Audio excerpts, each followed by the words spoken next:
건강 조심하시고요. 이번 주 신약 통독은 6번째 주차인데요. 우리 성도님들 신약은 8주차까지 진행되니까 끝까지 화이팅 해주시면 감사하겠습니다. 이번 주 저희가 통독할 본문은 바울서신입니다. 바울서신 중에서도 갈라디아서, 에베소서, 빌립보서, 골로새서, 데살로니가 전후서까지 함께 살펴볼 텐데요. 바울이 각 지역에 있는 교회들에게 편지를 보내며 전했던 복음이 무엇이었는지 각 권의 개요와 흐름을 이해하시고 통독하시면 통독하실 때 조금 더 수월하게 하실 수 있을 것 같습니다. 그럼 바로 시작하도록 하겠습니다. 먼저 강의 27페이지를 보시면 한눈에 보이는 바울서신 개관이 있습니다. 바울서신의 수신자와 주제 그리고 핵심 구절이 한눈에 보이게 정리되어 있으니 참고하시면 되겠고요. 28페이지 지도를 보시면 바울서신의 각 수신지가 표시되어 있습니다. 참고하셔서 통독하시면 도움이 되실 것입니다. 먼저 갈라디아서를 살펴보겠습니다. 갈라디아서는 바울이 갈라디아 근처 소아시아 지역 교회들에게 쓴 편지라고 추정되고 있는데요. 갈라디아서는 사도 바울의 서신서들 중에서 가장 먼저 쓰여진 편지입니다.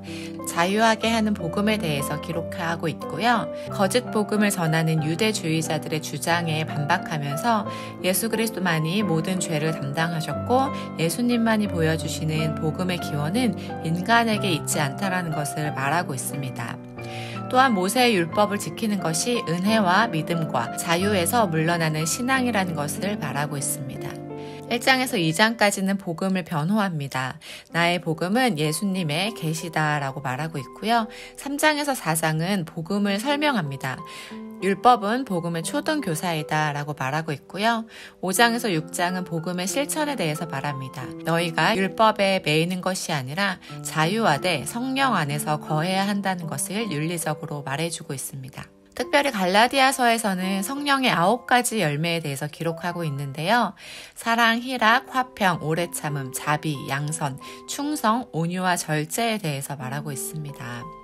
이러한 열매들이 그리스도인의 삶에서 어떻게 나타나는지에 대해서 기록하고 있는데요. 이 열매들은 하나님과의 관계, 또 이웃과의 관계, 또 자신과의 관계를 통해서 맺어지는 것이라고 설명하고 있습니다. 다음으로는 에베소서입니다. 에베소서는 바울이 감옥에서 쓴 옥중서신 중에 하나입니다. 에베소는 인구가 30만 명 정도 해당하는 소아시아 최대 도시였는데요. 로마 제국의 5대 도시였던 로마, 고린도, 또 안디옥, 알렉산드리아, 그리고 에베소가 있었습니다. 에베소는 아카데미 여신을 섬기는 주술의 도시였는데요.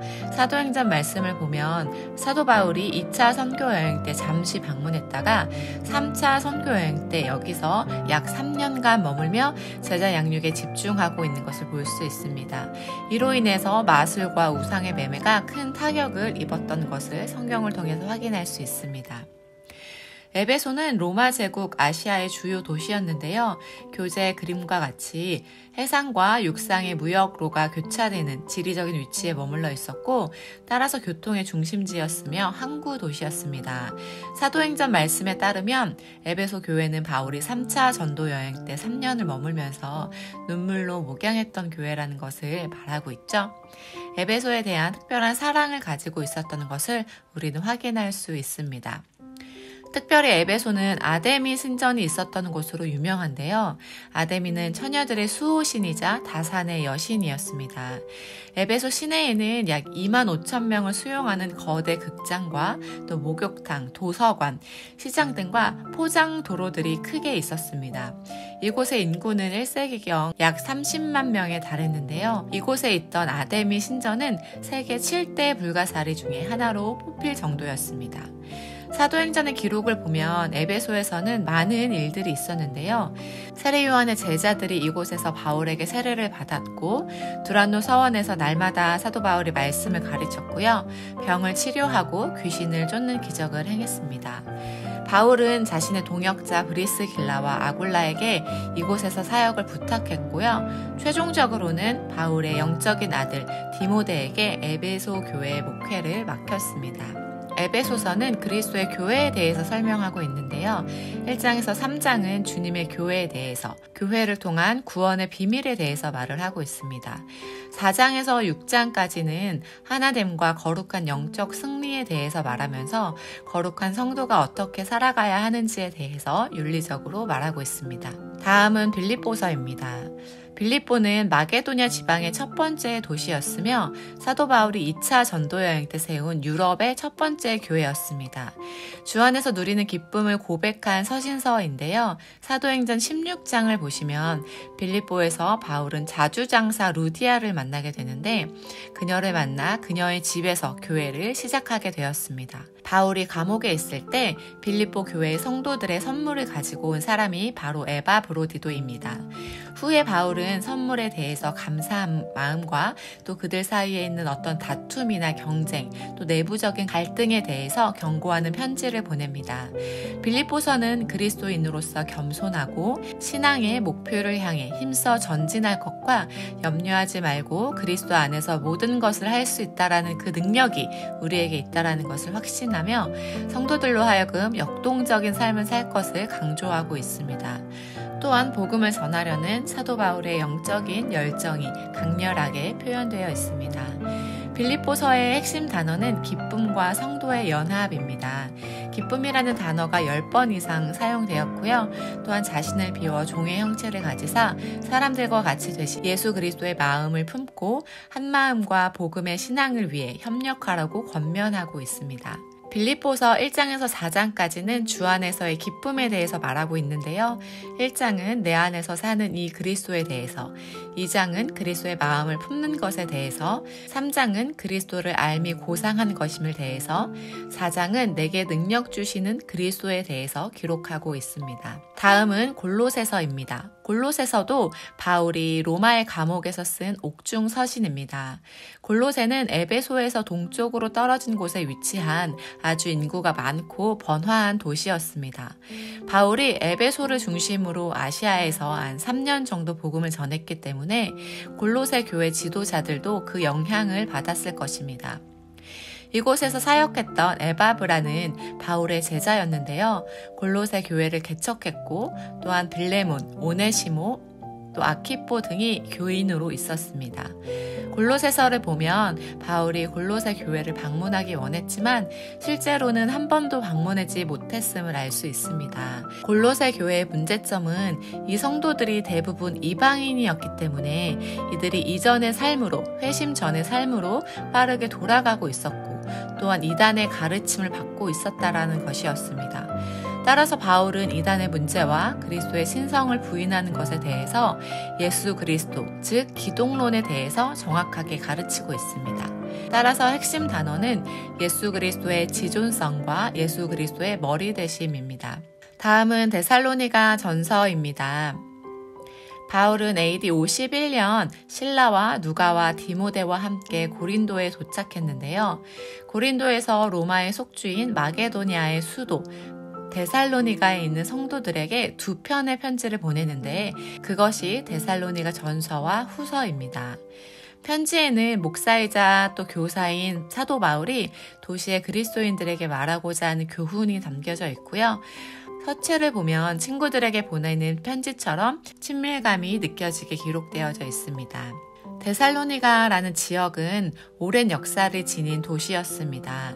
데살로니가는 마게도니아 지역의 수도였는데요. 로마와 지금 현대의 이스탄불인 도시를 거쳐 유럽의 동쪽을 연결하는 군사용 또 상업용인 도로망이 있었습니다. 비아 에그나티아라는 도로망이 있었는데 그곳에 위치한 아주 중요한 도시였습니다.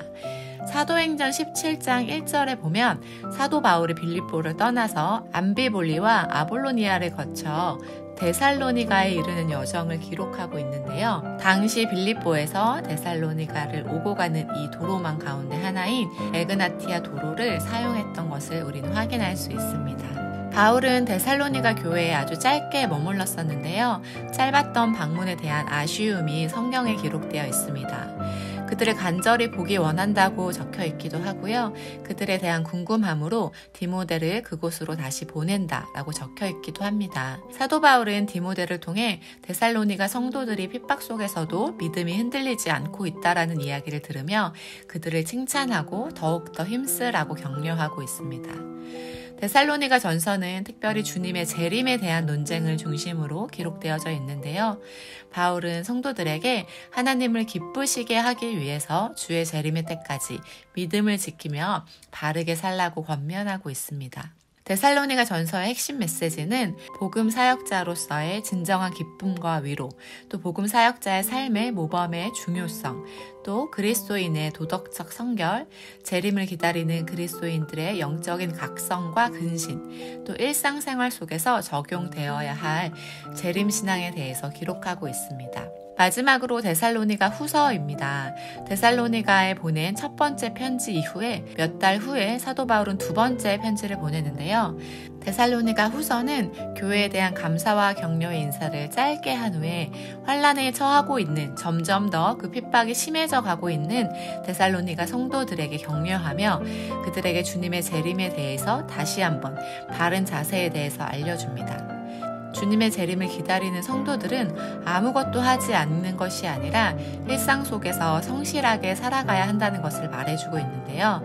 바울은 미래에 있을 하나님의 심판과 결과, 그리고 그에 따라서 주어지는 상급과 처벌에 대해서 가르치면서 성도들이 핍박을 잘 이겨낼 수 있도록 동기를 부여합니다.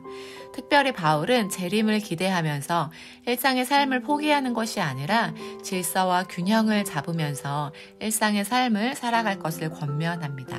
이렇게 데살로니가 전후서에서는 종말론 때문에 우왕좌왕한 성도들의 오해를 풀어주는 바울의 지혜가 담겨 있습니다. 네, 이렇게 해서 오늘은 바울 서신의 갈라디아서부터 시작해서 데살로니가 전후서까지 살펴보았습니다. 바울 서신의 이 편지 안에는 옥중 서신도 있고 목회 서신도 포함되어져 있는데 바울이 그 지역에 있는 교회들에게 또 성도들에게 어떠한 마음으로 예수 그리스도의 복음을 전했는지 우리가 조금이나마 알 수 있었습니다.